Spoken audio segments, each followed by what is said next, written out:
Assalamualaikum warahmatullahi wabarakatuh. Alhamdulillahi wahda, wassalatu wassalamu ala rasulillah. Sahabat Ferry Channel, rahimakumullah. Teman-teman, pembahasan hari ini kita akan angkat kisah seorang manusia yang jasadnya Allah hinakan. Jenazah yang bumi saja menolaknya.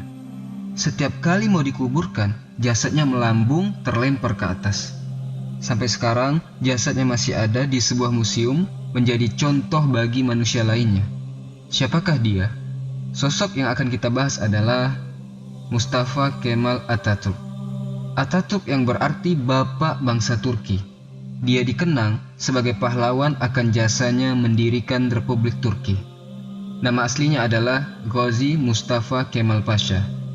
Yang mana kita tahu, selama kurang lebih 5 abad, Utsmani telah menjaga Islam dan kaum muslimin. Kesuksesan terbesar kekhilafan Utsmaniyah diantaranya adalah penaklukan Konstantinopel pada tahun 1453 oleh Sultan Mehmed II atau Muhammad Al-Fatih. Tentunya, hal ini memperkuat status kekhilafahan tersebut sebagai kekuatan besar di Eropa Tenggara dan Mediterania Timur. Hingga kota-kota yang sangat terkenal sejak zaman dahulu pun masuk ke dalam wilayah kekhilafahan Utsmaniyah. Pada masa itu, seluruh Eropa takut dan menggigil dengan kekhalifahan Utsmaniyah. Raja-raja Eropa berada dalam jaminan keselamatan yang diberikan dari kekhalifahan Utsmaniyah. Sekarang kita mulai masuk ke ceritanya Mustafa Kemal Atatürk. Tapi kisahnya tidak terlalu lengkap. Saya di sini hanya ingin membahas bagaimana matinya si penjagal Kesultanan Turki ini. Mustafa Kemal Atatürk dikenal sebagai pendiri Republik Turki. Dia lahir dalam lingkungan keluarga muslim dari orang tua Turki yang sederhana di kota pelabuhan kosmopolitan, Salonika, sekarang Thessaloniki di Yunani, pada 12 Maret 1881.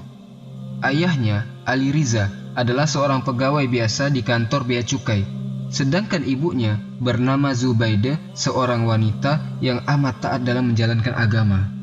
Dan juga dikatakan teman-teman bahwa Mustafa Kemal ini anak tiri, anak angkat, sedang bapak aslinya adalah orang Yahudi, dan dijelaskan Mustafa Kemal ini anti-Islam, orang munafik yang pura-pura Islam tapi punya rencana jahat untuk menghancurkan Islam dari dalam.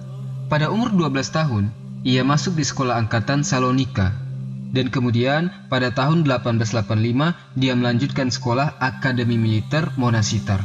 Pada tahun 1905 dia masuk ke dalam militer Istanbul dan selesai pada tahun 1907.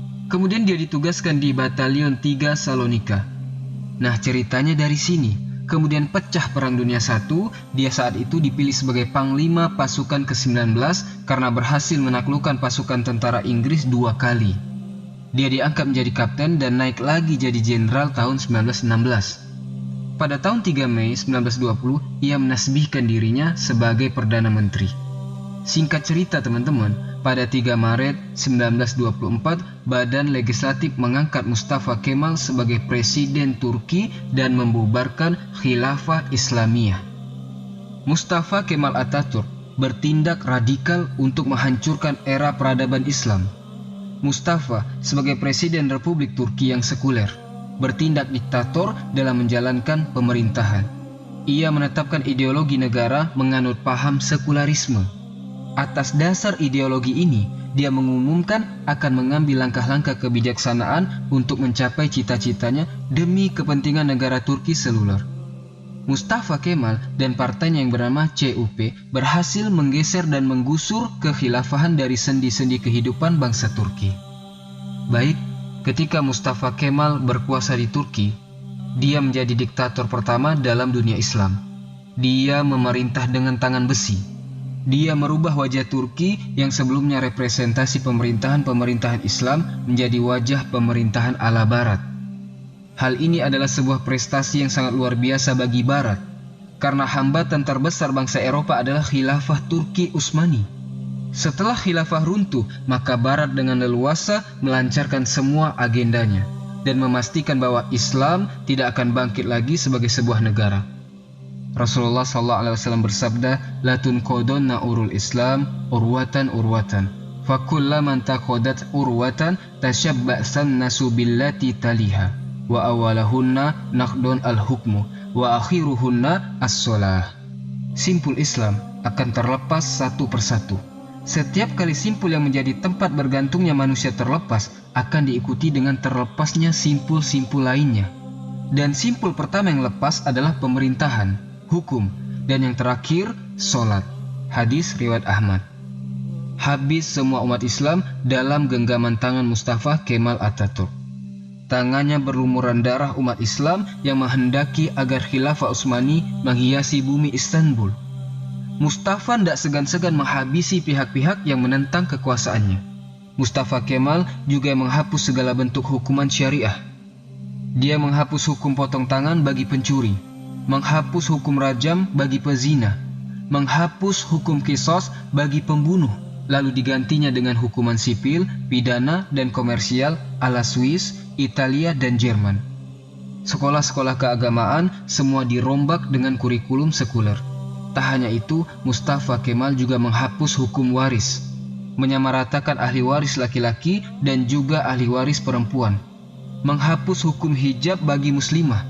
Atatürk memastikan bahwa semua wanita Turki harus menggunakan pakaian ala barat, mengubah Masjid Hagia Sophia yang dulu ditaklukkan Sultan Mehmed II menjadi sebuah museum.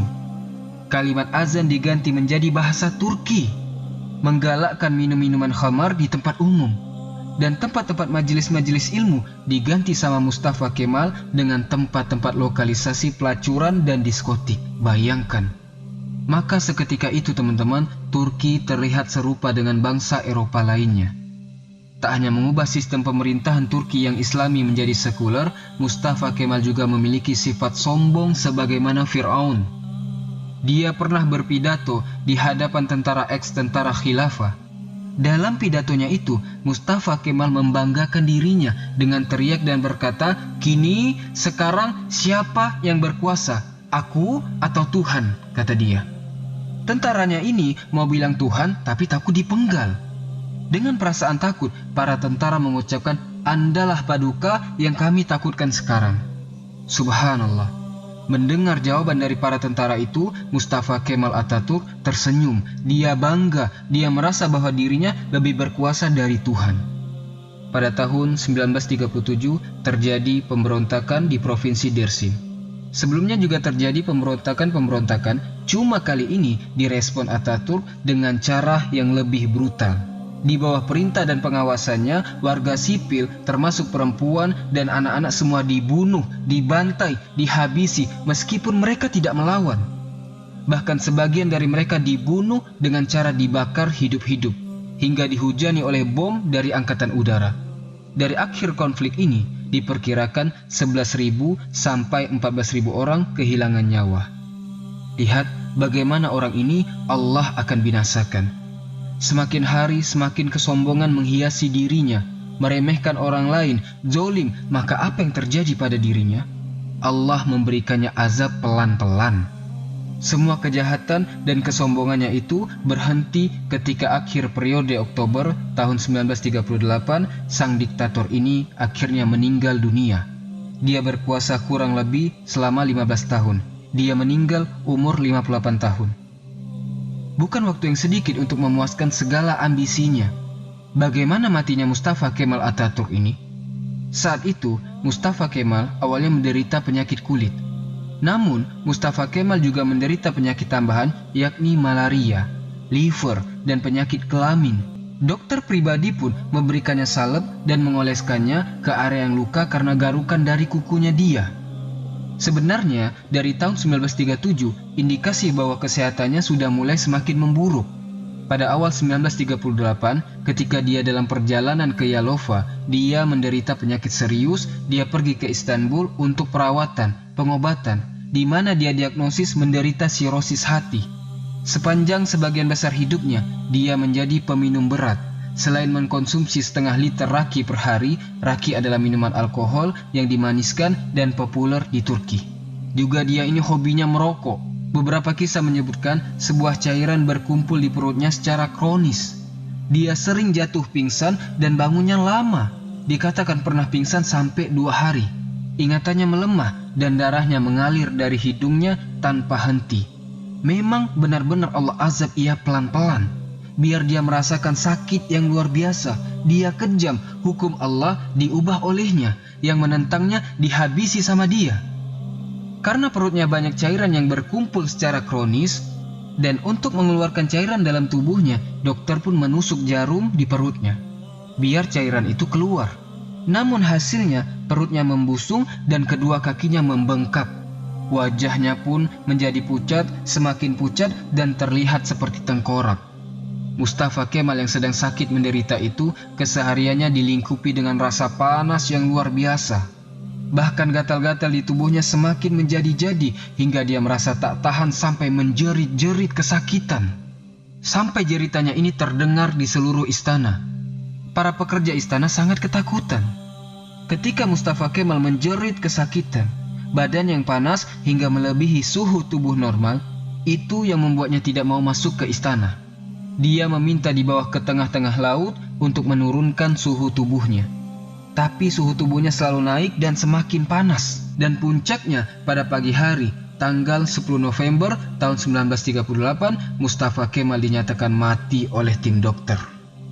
Ia meninggal sakaratul maut yang mengerikan mencabut nyawanya bagi pengkhianat dan penghancur khilafah Utsmani. Bahkan teman-teman, ketika akan proses pemakaman pun, para ulama Turki menolak untuk menyolatkan jenazah busuk Mustafa Kemal. Baru di hari ke-19, atas desakan dan permintaan dari adik perempuan Mustafa Kemal, barulah para ulama dan rakyat Turki mengkafani, mensolatkan dan menguburkan Mustafa Kemal Atatürk. Tapi naas, ketika jenazahnya akan dimasukkan ke bumi, jenazahnya terlempar ke atas. Para peziarah kaget, tapi mereka tahu emang dia orang yang kejam. Sudah mati membuat orang repot. Akhirnya para ulama sepakat untuk menimbun jenazah Mustafa Kemal dengan bebatuan di bukit di Ankara.